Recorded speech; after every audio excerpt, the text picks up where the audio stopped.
The Secrets of Movies and TV Shows is brought to you by the StarQuest Production Network and is made possible by our many generous patrons. If you'd like to support the podcast, please visit sqpn.com/give.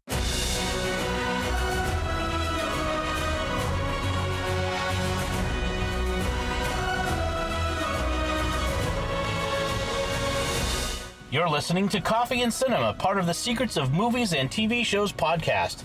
I'm Dom Bettinelli, and I'm here with Father Chip Hines. Hi, Father Chip. Hello, Dom. How are you? I'm great. We've just come out of the theater where we saw the new movie Doctor Strange and the Multiverse of Madness. It was madness, I tell you. We are now going to give our impressions of the movie, and we've talked about doing spoiler-free and then spoiled discussions, but there's just so much. Yeah. We're just going to spoil it. If you haven't seen it and you don't want to be spoiled, don't listen. Don't listen now. Hold the podcast in your podcast player. Come back and listen once you've seen it. There you go. I think that's the better thing to do. So, all right. Very good. Let's talk about this movie because... Well, I mean, I'm still kind of processing a lot of this stuff. A lot happened. A lot happens in this movie. And so there's a lot that goes on. And even I can't do a Jimmy Akin on this one and like go, oh yeah, this happened, that happened, this happened, this happened. It would take a half an hour. Yeah, the recap would take forever. Recap would take a half an hour. But I think one of the interesting themes of this movie was the recurring question, yes, are you happy? Right. Several characters asked Doctor Strange that question, right. Are you happy? And he asked a character that question too. I forget who he asked. Oh, he asked the Sorcerer Supreme. Oh, right. The new one. The new one, yeah. Whose name I can't remember. Sammo Hung? No, but it's anyway, not Sammo Hung. But, yeah. Anyway. Yeah. He asked it, and at the end he says something. He says, saving the world, you'd think you'd feel better about things. But I don't. Right. And then I thought to myself, wait a second. That's the complete opposite of our Christian faith, right? I mean, Jesus saved the world, so we would be happy. Well, we're happy, right? Well, it also says something about what sorts of things make you happy. Right. Money, and it goes to that. Money won't make you happy. Right. Power doesn't make you happy. Right. What makes you happy? Giving, self-sacrifice, love. Yep. Those are the things that make... Doctor Strange has saved the world. He has power. He has fame. He has all these things, but what he doesn't have is the woman he loves. Right. And he's not happy. In any multiverse. In any of the multiverses. Yeah. Did you watch the What If animated series? I watched one, and I'm trying to remember which one it was. But yes, I did watch one. Which one are you thinking about? Well, the one with Doctor Strange, yeah, where he goes through multiverse after multiverse, or he's not multiverse after multiverse, but in the one he does, he goes through time after time. He keeps resetting time, trying to save Christine. Right. Because in his reality, the reality of that Stephen, right, she dies. Right. And he's trying to find a reality, a time stream where she lives. And then in the end, he ends up becoming evil Strange, and destroying the universe in trying to save her. Like, it just, he can't save her. Was that alluded to in this movie? I think it was. I think it was too. There was, in fact, several allusions to the What If series. Yeah, there was. Including Captain Britain. Right. That's Carter. The one I watched. The one with Captain Carter in it. Yeah. Yeah. That was pretty good.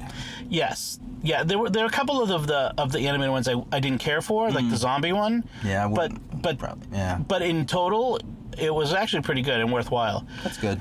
But so in this one, the question of that's one of the questions is what makes you happy? Like, because Wanda is trying to be happy. Right. And did you notice in all the realities where Wanda had the children, and in fact, if you haven't seen WandaVision, you really need to see WandaVision. Yeah, you really should watch that. Because it's key to this. And in all those realities, there was no vision. There was no father for those children. It was just her and the children. Right. How do you feel? Well, go ahead. I was going to say, that's another theme that I saw in this was the relationship between Strange and America. Yes. It's a very father-daughter-like arrangement. Right. I mean, you see when he comes back and she runs to him and hugs him, It's like a kid running to their father. Yes. And then at the end, when she's practicing and everything, and he's gonna leave, she's like runs over, like, hey, Just see, I made sparks. I made sparks, Dad. I mean, Yeah. like almost the same thing, Right. And I was like, wow, this movie is full of stuff like that, like how important fathers are to children, right, and relationships. Yeah. And the relationships between the mother and the father, and all that stuff. That is what makes people happy. Right. Relationship is what makes us happy. And notice what saves the day, what saves the multiverse is Stephen trusting in America. Right. Instead of saying, I'm going to do it alone again. Right, and take your power. Because this was one of the criticisms that they had of him with the snap. Remember that guy in the church at the wedding? Yep. Was there not another way? Right. No, there was no other way. And in this he finds another way. He trusts in her that she could accomplish what it's not all on him. Right. It's not all up to him. And that was the key. And that's a useful thing for a superhero to know. To realize that that they can trust the people around them, and that that they need to trust the people. Right. It was funny at the wedding, by the way, at the wedding reception, where he's at a wedding, right, and he turns the water into wine for her. Yeah. Like a little on the nose allusion. Yeah. In fact, they even call it out. Right. Was it a little on the nose? Yeah. He's a savior complex. Right. He has this. He thinks he has to save everyone, but he's not the savior. And in fact, there's one of the things. So I heard some criticism of this movie is that it's very dark, and it is very dark. It's a dark movie. Someone said that they felt like the scene. I think they were referring to the scene where he possesses the dead body and the demons come after him, and he harnesses the demons to use them. Right. And someone felt really like that's crossing the line. Like you're using evil to accomplish good. Evil means to good. He kind of was. He was. And that was troublesome. I think they could have found a different way to script that and film that. That didn't have to be the way that they did it. I think it was a little Sam Raimi-ish. Yeah, I think Sam Raimi likes that stuff. The Army of the Dead. Yeah, exactly. Was it? Is that what it was? Yes. Yeah. That's why Bruce Campbell's in it, which was a nice cameo. Bruce Campbell, that was awesome. A lot of good cameos in this. All right, let's talk about that, because we had John Krasinski as Richard Reed. Oh. Reed Richards. Reed Richards. That was so awesome. He should totally be Reed Richards in a Fantastic Four movie. Yes. I hope that means that they're going to do that. Me too. Patrick Stewart shows up as Professor X. Yep. I'm hoping we have that that we bring in the X-Men into the Marvel universe, cinematic universe. That would be good. Monica Rambeau is Captain Marvel instead of Brie Larson's character. Yep. What's her name? I forget her name. And then who is the guy who played Dr. Black Fork, whatever his name is, the tuning fork dude? I don't know. I almost felt like that was Anson Mount. What I could have been. And it could be just because we were talking about Star Trek before the show started, but he kind of felt like him. Yeah, it did. He didn't get a lot of lines, obviously, because he can't talk. He'll kill you. Yeah. Which was ironic in how he died.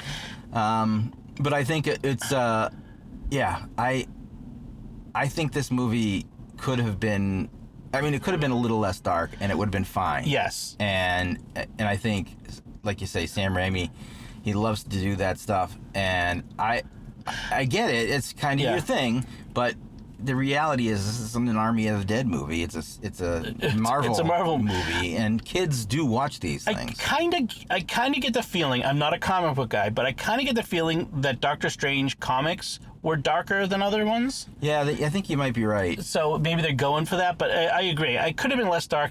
The other thing I didn't like was that Wanda turned. That Wanda became the bad guy. I know. I don't like she was a bad guy in Age of Ultron, then changed, and then she goes back to it. And I know that they were hinting at it in WandaVision. Right. And I liked the complex black and white gray thing that they did in that. Yep. But she just kind of goes over the edge in this one. Oh, big time. I mean, it was the book. Like, she's possessed, right, by that book. Yeah. And I think that it takes your worst quality, I guess, and kind of tries to... Or it takes your best quality, which is her desire to love children, and turns it into evil. But it turns it into an obsession that Right. goes beyond reality and just is bad all the way around.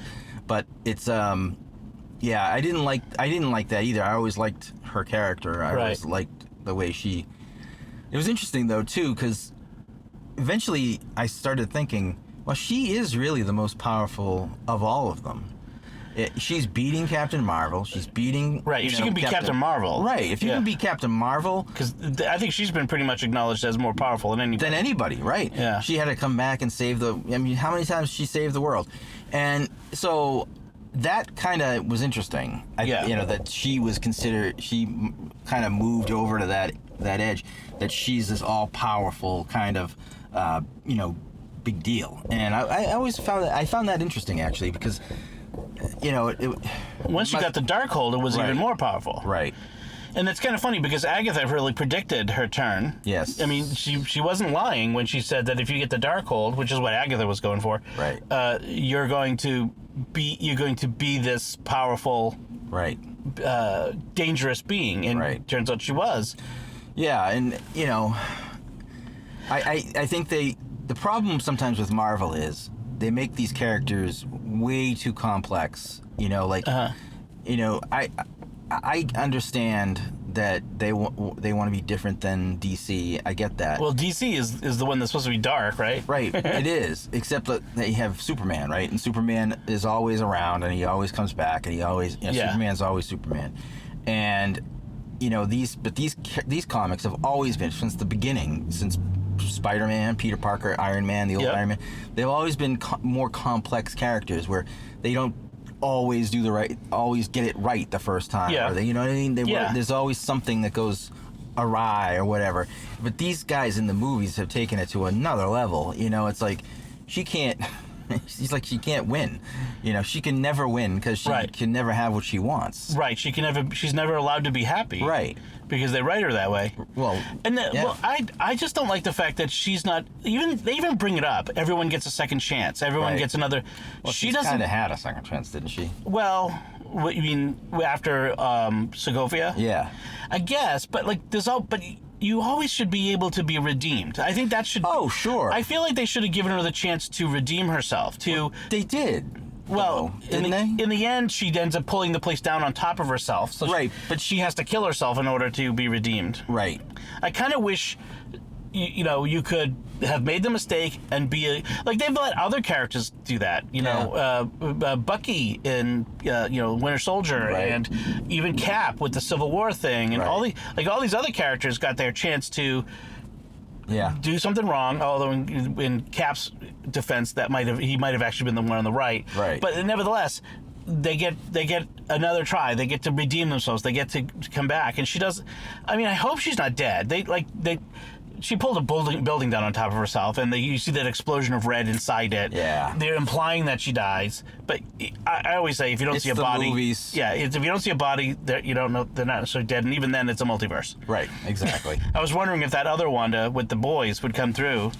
Yeah, I was wondering about that too. I thought when that scene was happening and she was seeing it, and she had the boys and they were looking at each other.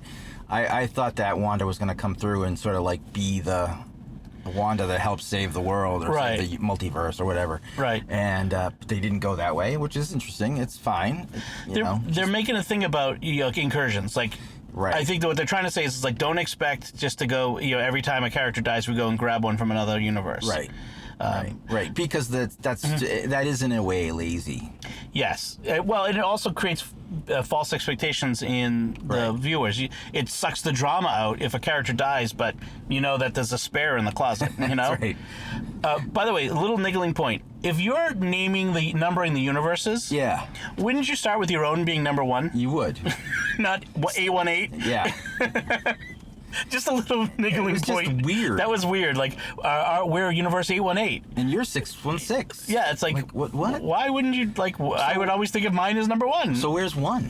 Well, right. Ours is one. I think it's implied that ours, where the Marvel Universe is in the movies, is number one. Okay.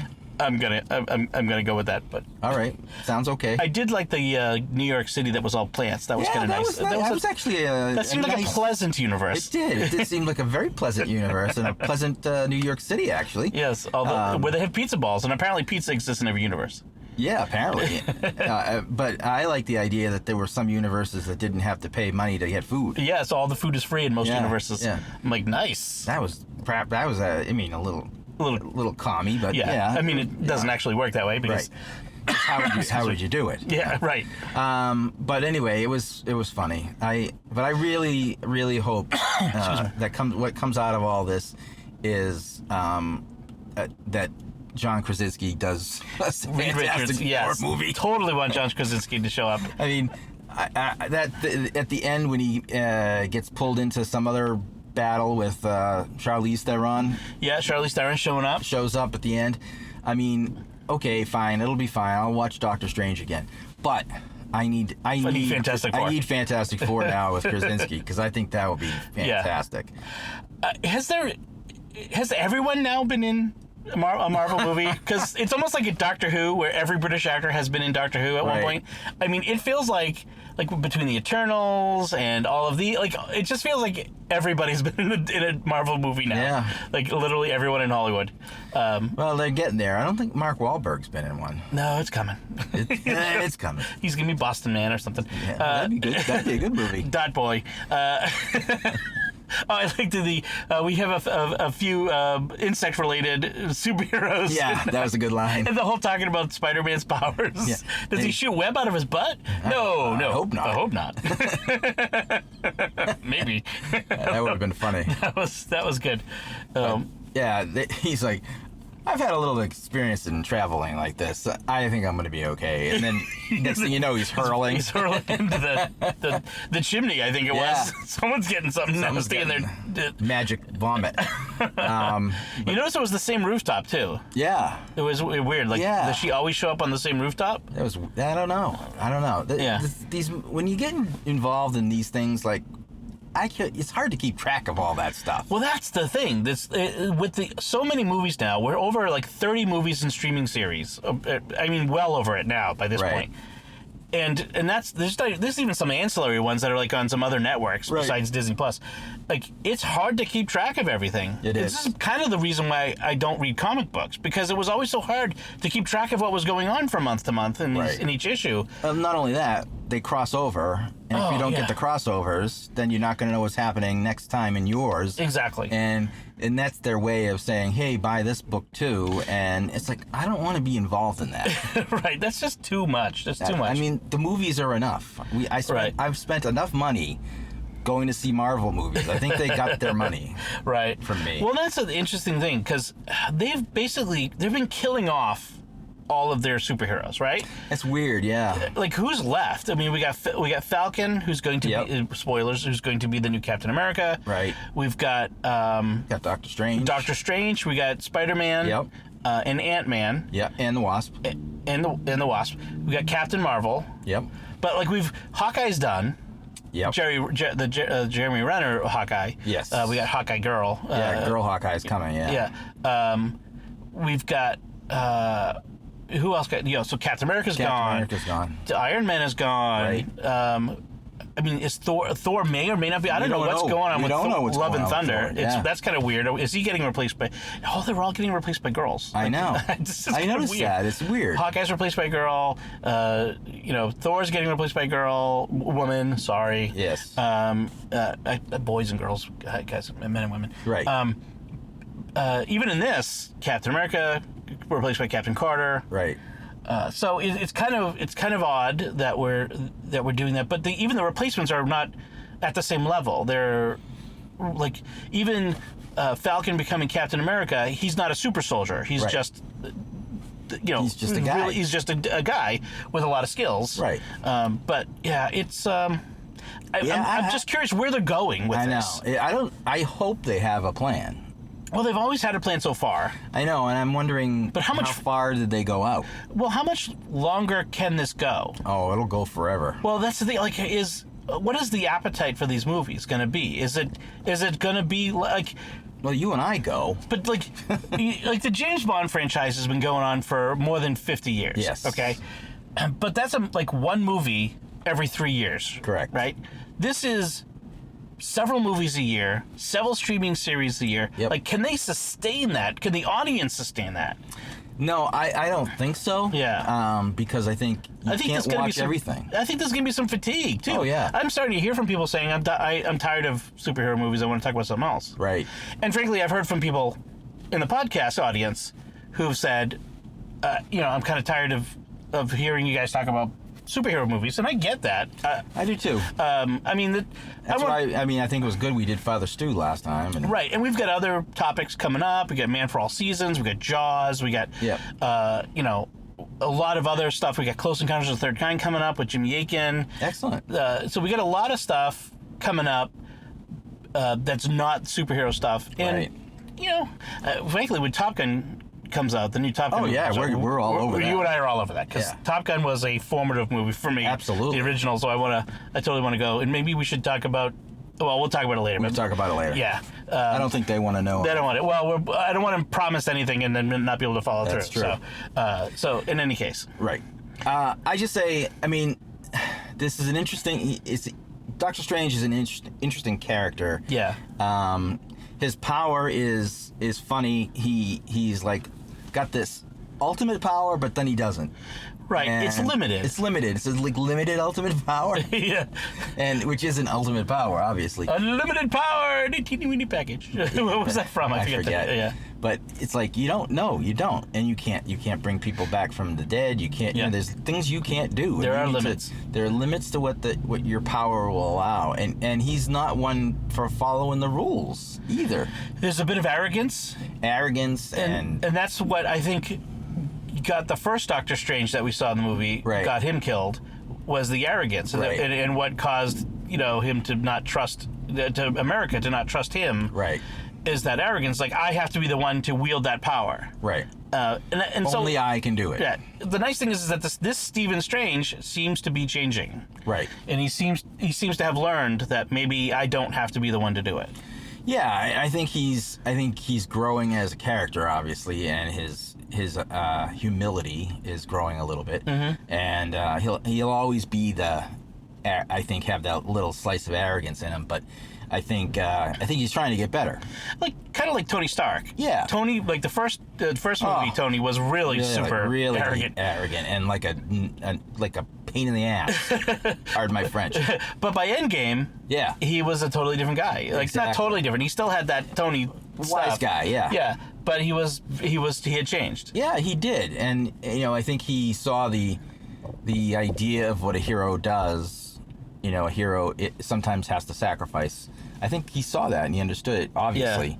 Yeah. And I think these characters grow, and they do a few movies, but then the actors don't want to do it anymore, and then what do they do? Right. Well, they're contracted for a certain number of movies. Like Hemsworth has said he'll keep doing Thor as long as they let him. Sure. There's no reason why he shouldn't. But I know the others have said that that's what Evans and Downey Jr. and those guys have said that they wanted to move on. Yeah. Yeah. And I don't blame them. Yeah, you don't want to do that for the rest of your life. I'm sure it's a grueling shoot, Oh, yeah. Especially when you have to be, knocked around. Well, and I don't know how much knocking around they get, but maybe. But there's also so much CGI. It's like a lot of the times, like that cape that he wears, it's not there. I know. It's all CGI. I know, it's cool, though. It is cool. I want one of those capes. Maybe an investment. Yeah. Sounds like a plan. But yeah, no, I think if you're a hardcore Marvel person, you should see this movie. If you're not a hardcore Marvel person, it's not necessarily neat. You don't need to see it. No. I mean, if you are watching the Marvel movies and you want to keep up with what's going on, this is something you should see. It's something you should see. If you watched WandaVision and enjoyed it, you should probably see it. Yep. But it's dark and it's intense. Yeah, like you said, you wouldn't bring the kids to it. My kids won't see this one. Yeah, and I kind of knew it going into it. I'd heard enough to say they wouldn't. That's and that's smart. That's just good parenting because I mean your kids better than anybody else, and that's totally appropriate. Yeah. So. By the way, stick around there are 2 post-credit scenes. One in the middle of the credits and one at the very end. Which is funny. Yeah, it's funny. It's not key to anything coming up. No, it's not. But it's just a funny tying up a loose thread from the movie. That's right. Yeah. So it was funny though. Yeah. And Bruce Campbell, who has 2 cameos in this. He's a good actor, and he's usually in Sam Raimi stuff. And I think this was Sam Raimi going, "Hey man, just come and do a couple of days of shooting, and we'll get this over with." Do a Marvel movie with us. Yeah, exactly. Awesome. Anyway. All right, let's wrap it up. We'd like to take a moment to thank our patrons who make it possible for us to create Coffee and Cinema. Through their generous donations at sqpn.com/give, they make it possible for us to continue Coffee and Cinema and all the shows at sqpn.com. You can join them by visiting sqpn.com/give. Remember to like the Secrets of Movies and TV Shows on Facebook, retweet us on Twitter, leave us comments, subscribe in Apple Podcasts, Google Play, Stitcher, TuneIn, your favorite podcast app, or at the StarQuest YouTube channel. And be sure to share the podcast with your friends. Help us grow our community and reach more listeners. So that's it from us. We'd love to hear what you think of Doctor Strange in the Multiverse of Madness. And you can probably look forward to, there's going to be another episode a more conventional episode where we have a panel sitting down and having a more formalized discussion, that not right out of the theater, but having time to talk about it. So you can let us know what you think of Doctor Strange in our discussion by visiting sqpn.com/secrets, that's plural, or the StarQuest Facebook page, or leave some feedback, or send us an email to secrets@sqpn.com, or go to the StarQuest Discord community, which is new, at sqpn.com/discord. Until next time, Father Chip, thank you for joining me for Coffee and Cinema. Thanks for having me, Dom. It's always a pleasure. And once again, I'm Dom Bettinelli. Thank you for listening to the Secrets of Movies and TV Shows on StarQuest.